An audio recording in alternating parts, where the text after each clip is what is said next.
Hey, it's Valerie here. How are you going this afternoon? I wanted to bring to you a very important insight that is the freedom that sets us free. Last night at our dinner table, my kids were talking about the Matrix. I don't know why, something to do with blue pill, red pill. And the conversation was, which would you prefer, take the blue pill or take the red pill? And 75% of the family, the truth principled side of the family, said we would definitely take the truth pill. We would rather know the truth than to be stuck in a circle of lies. And 25% of our family decided that they would actually take the non-truth pill because they would rather have a life where it was comfortable and consistent and let somebody else deal with the reality. And for me, that's a lot like the self-care vent cycle.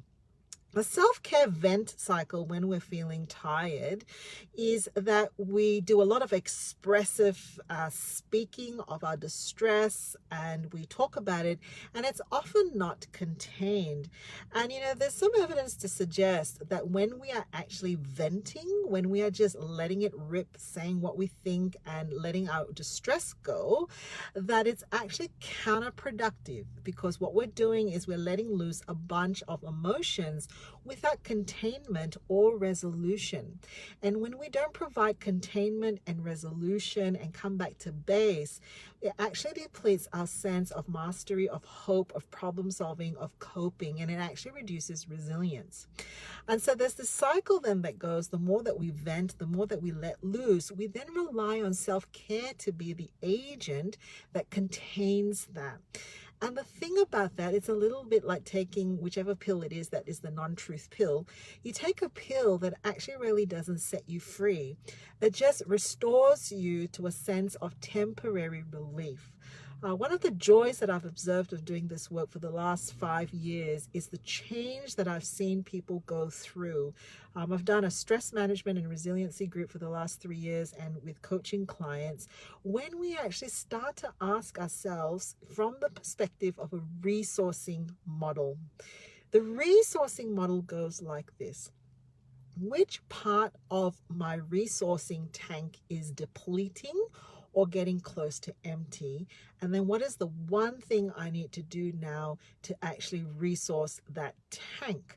And I observed that in 2 situations today with my work. One was in a stress management and resiliency group, where when I first started, the main light bulb for people was rest, the idea of rest, which falls in the replenishing, recharging care section, right? And that was like the profound shift for people. I've got to rest. Fast forward to about 3 years of doing this group work and lecturing in the area and things like that. Today, the take-home messages were much more profound. After finishing 6 group sessions, it was about mindset. It was about awareness. It was about incremental shifts in the moment and being able to assess and know. See, the whole thing about the vent self-care model is that it's like being in a car and you keep filling up the fuel in your tank, but there's an actual hole somewhere. And so you will go a little bit because you've got just about enough fuel to get you to the next point, but it's not going to be sustainable, because if you don't figure out where the holes are, then you're just continuously going to be in that cycle. And it's actually far more exhausting. When we actually look at what happens in the vent cycle, it actually depletes our resources far more. I guess it's a little bit like me being in my car, I don't know, going into a high gear and just burning out on the gear, not going anywhere. The resourcing model, on the other hand, knows the 6 different dimensions of where you can actually have a leak. It knows the 3 tanks you have to keep your eye on, and you immediately ask yourself the question, where is the leak?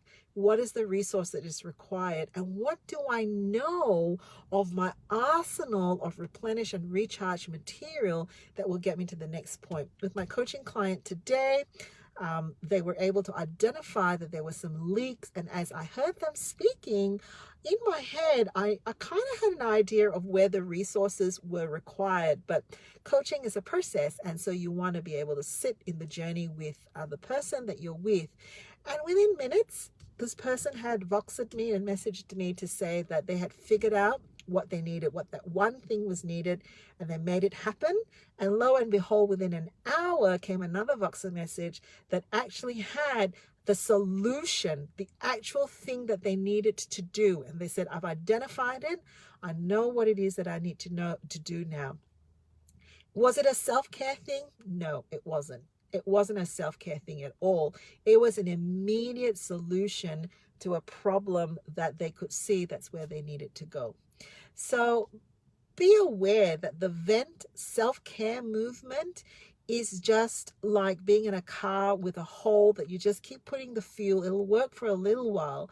You've got to know where the leaks are. You've got to know where you've got to fill up. A resourcing model, 3 tanks: energy, confidence, connection. And the 6 different resources that you need. They're my 6 R's.